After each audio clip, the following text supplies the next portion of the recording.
Welcome to my Bob Thurman podcast. I'm so grateful some good friends enabled me to present them to you. If you enjoy them and find them useful, please think of becoming a member of Tibet House US to help preserve Tibetan culture. Tibet House is the Dalai Lama's cultural center in America. All best wishes. Have a great day. This is episode 23, titled Transforming Anger into Compassion. People like the Dalai Lama a lot. When they see the Dalai Lama, they feel something special about it. And what is it? My wife taught me that, actually. Somebody asked me, a gentleman asked me, who was into gurus, a wealthy gentleman, he said, "You've known the Dalai Lama a long time. Did you ever see him do a miracle? Something, produce something out of his ear or whatever, Whatever. And I've seen some odd things happen around the Dalai Lama, but you're not supposed to talk about it in Buddhism. It's against the sort of ethics and the tradition. So I'm sort of hemming and hawing and thinking what to say. My wife is like, no hesitation. "Oh, yes, plenty of times." She goes. I'm like, "What? Okay, dear." So he's like, leans forward in his chair. He says, "What was it?" And she said, "Well, I've seen him very, very busy with a lot of people clamoring for his attention and stressed out and, what you'd think would be stressed out. And in all of those times, I have never seen him not give his full attention to whoever was right with him and in front of him." And the guy goes, "Oh." So disappointed. But it's so true. Because why? And that's why people feel this way with Dalai Lama. Some people see him and immediately weep. Because somehow they subliminally sense that here is a situation where it isn't our usual thing, which the Tibetans sometimes call this mountain and that mountain, this mountain and that mountain. Where you see the other person, and you're this person who's an entity inside its skin with a boundary between you, your face, is a boundary between you and the world, and you're assuming the other person is like that, and they're also feeling that. So the two of you are like negotiating, and then what, hand reaches out and you shake, It's like, "I'm not going to kill you, type of thing. That's what handshake means, right? The weapon in the hand. So that's how we normally are. And suddenly they meet someone who's sort of with them 100%. It's like they just suddenly feel safer. They feel like they don't have to be so frightened and so insecure about their own boundary because they're meeting this unboundaried person. The Tibetans call him the ocean. It's like a giant, vast being. But it's specific. You can analytically describe it as feeling you are everyone, which is strange, isn't it? But if you've been a little bit in love, you have an idea. At least you've gone a few people, And then this is going way, way, way beyond that. So you get there by what? By not killing. For millions of lives, he didn't kill. He saved lives. He didn't take other people's property, things away from them. He didn't, and of course, sexuality is the third physical karmic act. Sexuality is where beings do melt their boundary, actually, a little bit, human beings. And they are, become truly close to each other. They kind of can feel they're one being briefly. But so to use that abusively, where you're just still hardening your boundary and harming someone and being sadistic or whatever, not caring, then that's a big no-no. It is not necessarily only adultery. It could be any kind of sexual misconduct or abuse. But it's a secular ethic in the sense that it has to do with nature of life, of causal life, and using the causation process in the nature of life to expand your being, to become more and more open to other beings and to the nature of reality. Because based on that discovery, that the broader your awareness of the nature of reality, the happier you are. And the Dalai Lama gives little slogans like he says, if you want to be happy, be compassionate, which is not intuitive when you first hear it. When you're compassionate, it means you can't bear the suffering of another person. You really feel their suffering. You want to do something about it. So why would that make you happy? You're expanding your awareness of suffering, you would think. But actually you're not. Because the reason you're unhappy is because you're so damn sorry for yourself all the time. Because you're dissatisfied. Oh, you never have enough. Oh, why am I the only one who didn't hear this? Why am I not in the front row? How come I'm not the head of the Kalapa order? How come, whatever it is. And then compassion means, oh, that person is much worse than me. Oh, I can do something for them, and forgetting about my own dissatisfaction and my own problem. So that's why the Dalai Lama says when he gets depressed, what is depression? Depression is like nobody ever had this misery like I do. Oh no, people get mad at God if they believe in God. They get mad at themselves. They'll commit suicide. They just get completely isolated into their own thing. Compassion makes you aware of other people and what's the matter with them, right? So now we come to the issue of the enemy. And love your enemies, what they mean. Now, on the surface level, there are 4 kinds of enemies in the book that we analyze, according to Tibetan science, psychology. And the one is the outer enemy. That's the one we normally all think about. The one who hurt you, the one who you're afraid of. If they haven't hurt you personally, you think they might. The terrorist, Hitler, Genghis Khan, whoever. That's the enemy. Or the person at the office who always makes you unhappy, or who fires you, or what, we all know what the enemy is. Your ex, those are the enemy, the outer enemy. And so that's where you start. Now, why would you want to love that enemy? But what does love mean? In the Buddhist language, as I believe in Jesus' language, love means the wish for the happiness of the beloved. Love is not just possessiveness. I want them. I want to do something with somebody. That's not really love. That's greed. That's possessiveness. Love is, I so much like that person, that being, or that thing. I want it to be fantastic. I want that person to be happy. That's what love is defined as. It's the other side of the coin of compassion. I don't want the other one to suffer. And love is, I do want the other one to be happy, the beloved to be happy, right? Now, why is your enemy hurt you, and why is the enemy harming you? The enemy harms you because the enemy wants to be happy. Every being wants to be happy. And the enemy thinks you're in the way of their happiness. And they're going to be happy if they can just kill you or hurt you or do something, get you out of their way, do whatever it is that they do to you that's harmful to you. They think that will make them happy. So if they were happy without bothering you, why would they bother you? Do you follow? If they were really happy themselves. Well, they were a guy running around in the desert in Syria with a black flag and a hood over your head and being able to be shot at any minute. That's not fun. That's not fun. They go back to Raqqa and jump in swimming pools and grab some person, but then they grab a trophy wife or something, by violence. And then she doesn't like them, so it doesn't get to be fun. It's not fun. It's like dissatisfying, and it feels bad because the person feels bad around you. And so it's logical to proceed. Now, this doesn't mean people wrongly, we run into all the time, when Sharon and I talk this topic, as I'm sure Buddha and Jesus did, and everybody else was taught in their traditions ever since. Well, if I love everybody, then everybody will beat me up and I'll be a doormat to them. And that doesn't mean that. Because it doesn't make other people happy to be evil. Evil people are not happy. They're very frustrated. Therefore, they want you to join them in their misery. Usually, actually, people who are nasty. They're unhappy. You can even see the face of an angry, nasty person. They're feeling bad inside. They want to spread that. So if you want that enemy to be happy, you might very much oppose the negative thing they are doing.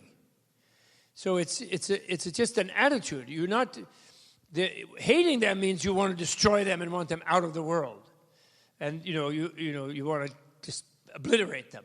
Hating is, but loving them means you want them to be happy. So it might mean that you have to oppose them, you have to prevent them, you try not to eliminate them from the world. You realize you can't actually eliminate them. You can only destroy their body, and they'll be back, because everyone gets back. Everyone comes back in the Buddhist world. Everything is interconnected. Everything is infinitely entangled. And so it's the choice of your interaction with the enemy is not just come kill me. love doesn't mean come destroy me. It does not mean that. Jesus, I think, is very misunderstood as he's saying, oh yeah, okay, I love all the world, so come kill me. Actually, he was not saying that. He was saying, come try to kill me and I'll show you that you fail. Nobody ever really pays attention to that. I sent a telegram to Mel Gibson. Who killed Jesus? Who killed Jesus, Newsflash, Mel, he didn't die. The whole point is he couldn't be killed. He was the kind of being who couldn't be killed. There is such a being, actually. There are such types of beings. Never say never. Because the materialists say no. They are not that logical. They are a little bit cuckoo, materialists. People who think they're nothing are slightly psycho. Do you know that? Do you realize that? If you think you're really not there, then you're going to act recklessly and a little bit like psycho. You won't necessarily go into the shower with a knife, but you're a little bit psycho because you think you're something you're not. You're not nothing. You are never going to be nothing, but you think you're nothing. So therefore, you think you can do anything. Any impulse you feel like doing it is okay. You just go ahead and do it if you can get away with it. That's the danger of the nihilistic materialist worldview, non-spiritual worldview. So the outer enemy is more complicated. Buddhists have a theory of self-defense.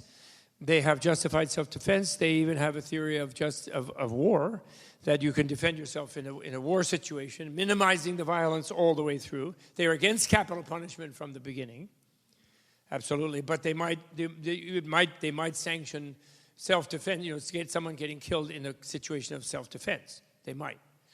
So the action with the outer enemy is not just be a pushover to the other person at all. In fact, there's such a thing as tough love. That's the thing that Alcoholics Anonymous guy did, tough love.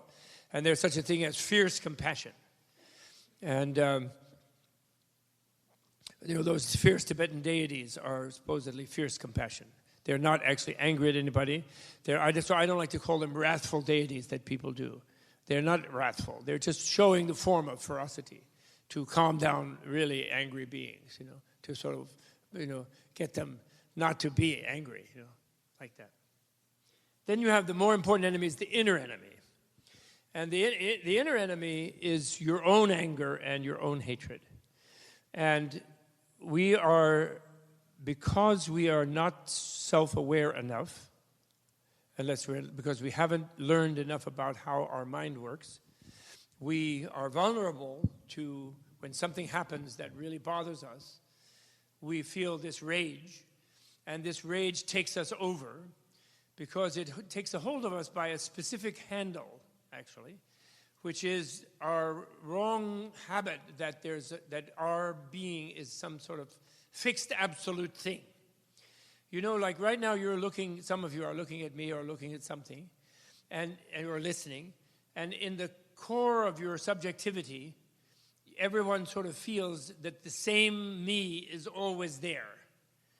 That everything is changing in front of me, and my mind is, I'm thinking also, I'm having inner changes by thinking things, but there's some point in there of something that never changes, because that's what, when I see a picture of myself 40 years ago, I was there, and it's like I was the same person there, I think, although actually everything about me has totally changed. But we have this illusory thing that there's this witness entity that's our real identity, which means sameness in Latin, this real identity that's always unchangingly us. And therefore, it's not affected by circumstances. It's absolute, actually. It's what we call in Buddhism an intrinsic identity, or an intrinsic reality, or an isolated or independent self. It's not related to the causational process. Do you follow me? Maybe you have a little glimpse of what you're talking about if you think introspectively. Well, then, therefore, when we have an impulse or we have an emotion and a voice says in us, which sounds like it's our voice to us, it says we hear in our mind, that's no good, that guy, that's really unacceptable, I have to get that. This kind of really strong thing comes out. It seems to come from that absolute place. So then we are given over to it and we become mad, we say. Meaning we become they have studies that show that our judgment about the circumstances that in which we have this problem, we lose 85% of our reasoning power about how to deal with the situation. It narrows down to like a bull, and a red flag, And we harm ourselves, we harm beings that we love, we destroy things that we value, we become, people will kill themselves, they will kill others, which will not accomplish their purpose. They will then be judged, arrested, lose their life. But they will do like that because they become helpless at this energy of rage that seems to come from a place that they cannot resist, because it seems like emotionally absolute to them. Obsession can work in the same way. All of the different negative emotions can work in the same way, and they have their power over us because they seem to come from this absolute source. Do you follow me? So those impulses are the inner enemy, because they are, it's like, you don't like it if it's too hot or too cold. You will turn up the air conditioning or the heater. And so outer things that come at us, we handle it, we try to deal with them, or we suffer them, but if we can't deal with them. But they are not actually as bad as when you have an inner fever, when you have Ebola, when you have malaria, or when you have something with the terrible chills. When something comes from within, you're more helpless about it because it's inside you. You can't just go turn on this and that heater or something. You hope that you can find some medicine or something, but it's more dangerous to you. So in the Buddhist view, that inner hatred, the outer enemy is only motivated by their own helplessness and their own hatred to do something harmful to you. And you have to deal with that. But if they were happy and not in that bad state, you wouldn't mind. They would not do it. So loving them is the right way. Not investing them with the power to really affect you. But then how to do that with yourself?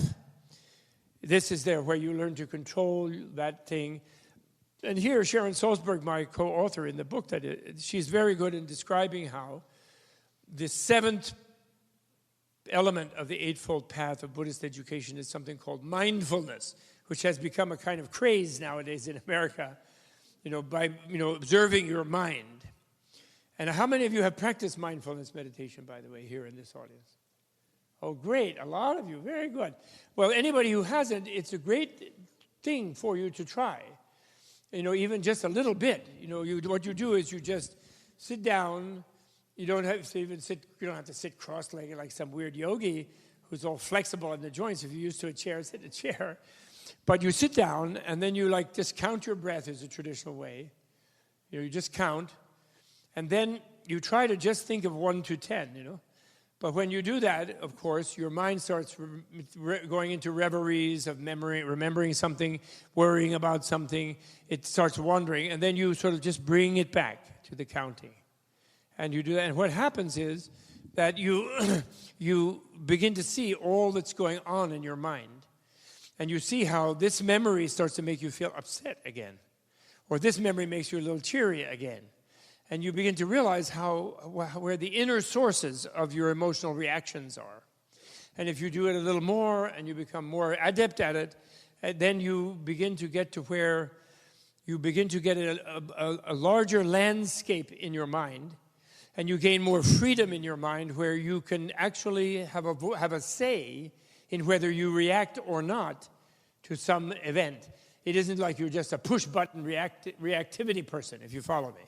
Because where the reaction comes from, where the distress arises from in the mind. You have a bigger degree of introspection if you begin to do that a little bit. And that gives you a freedom. That's really very important in sort of, developing more freedom from the inner enemy. But it won't eradicate the inner enemy, but it gives you more freedom from the inner enemy. And it makes your mind says, I have to get that person. They did this to me. They said that. That's honest. And then you can then exercise a different voice. A different awareness voice says, well, now why do I have to do that? Or how should I do that? Or why are they doing it? You begin to investigate, and you don't lose your good judgment, and you realize how it is.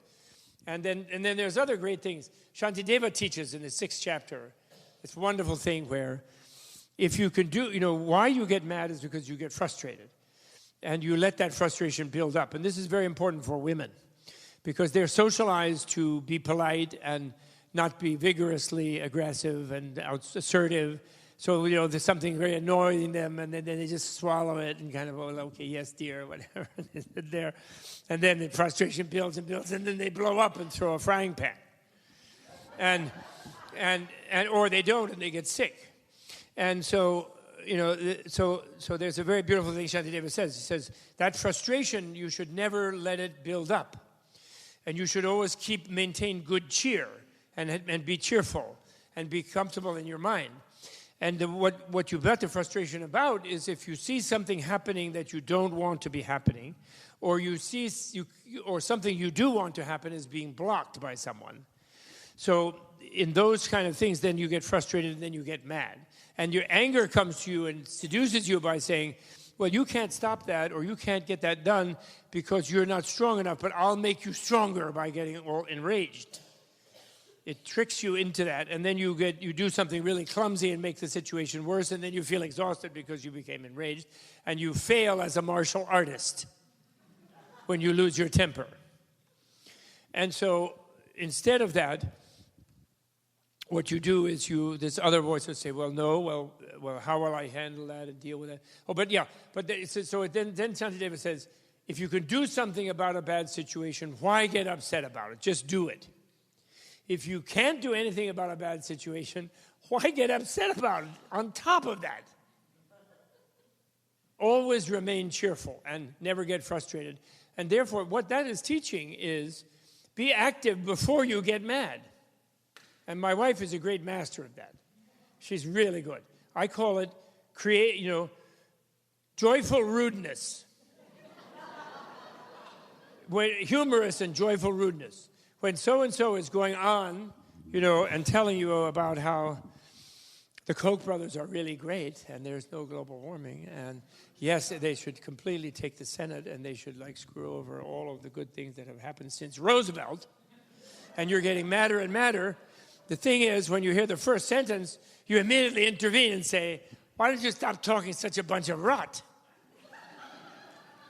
How can you be so stupid, and make a joke? But because you're not mad, you'll be able to think of something skillful to distract them, like, let's talk about the golf scores. That kind of person would be interested in golf. You're like, who's the golf champion now? And, just change the subject. But don't right away. Don't sit and listen to 2 paragraphs and then get really mad. And then have them dismiss you as a crazy liberal. Like when I come home from somewhere and I'm kind of angry and upset and I've had trouble, I start to tell my wife about it, do you know what? And I'm all riled up like that. My expression is like this. And she'll say, why don't you just shut up before we're both upset?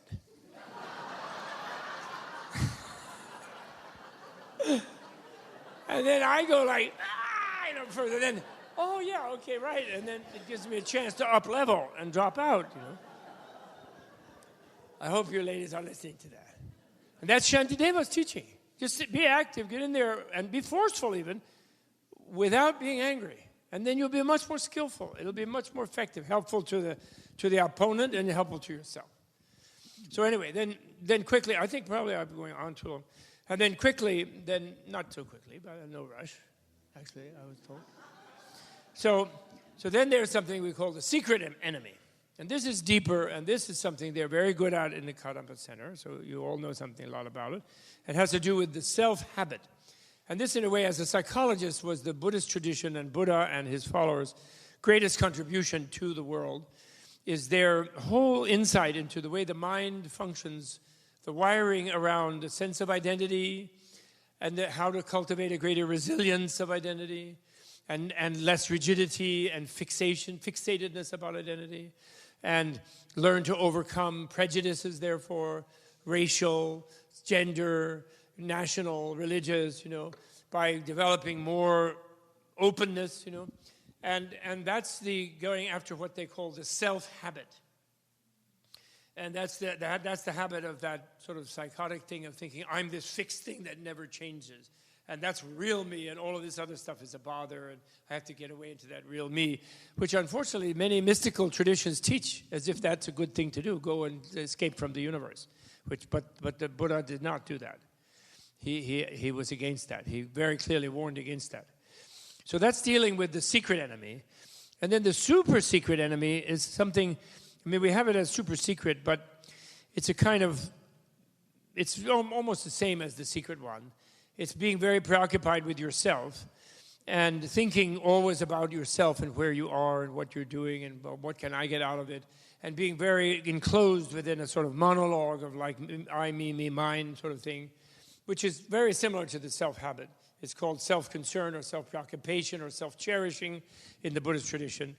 And then there's a funny aspect of that I think is special to us in the West, which we focused on, and that is that at that deep level, when you find about yourself, we all have a remarkable degree of self-abnegation and self-contempt.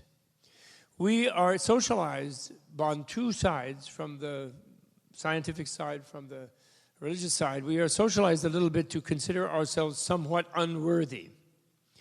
And part of that has to do with the industrial society that, you know, you have to produce something all the time or you're useless. You know, it has to do with maybe some of the, you know, the authoritarian religious structures that were there in our society, Western society from ancient time. From the male chauvinism. It may have to do with the family system, you know, where the way we're brought up, you know, the busyness and the whatever, depending, even middle-class people, parents are so busy and they're preoccupied, they don't pay attention in a certain way to the children. There's all kind of possible special cultural things, but people who have been teaching widely in the world have noticed a special quality of self-loathing in the American population, Western in general, but American one. And that's a super secret thing, because then on top of that, people think, you know, they think they're, and some psychologists think they're narcissistic. That is to say, they're like, I'm so great, you know. They often cover that up with like, I'm so important and I'm so great. Because inside there's a deep insecurity, actually. It's a very strong sense of I'm kind of worthless and I don't deserve anything. And therefore, why should I be happy? You know, what is that? Oh, no, I should be resigned to my misery, you know, type of thing. That's a subliminal thing that is very fettering. And it's palliated by the materialistic worldview that, well, I'm just a body, so as long as I be comfortable, then when I'm dead, there'll be no worry. So I don't really have to worry about my state of mind, because I won't have it. I don't really have it. You realize that if you believe in nothing after death, that means that, you know, if anything gets painful, you just should blow your brains out and you're in the nothing. That means that you are going around as a walking nothing. The matrix there is you think you're something, but that's a delusion your brain focuses, and the reality is not bliss of nirvana, the reality is nothing. And you escape to that. You can escape to at least, and nothing is anesthetic, by the way. But the problem is nothing, so you're not going to go there. No something can go to nothing because it isn't a place. You'll never get into nothing. The no something will ever be nothing. My slogan is, please remember it, nobody gets out of here a dead.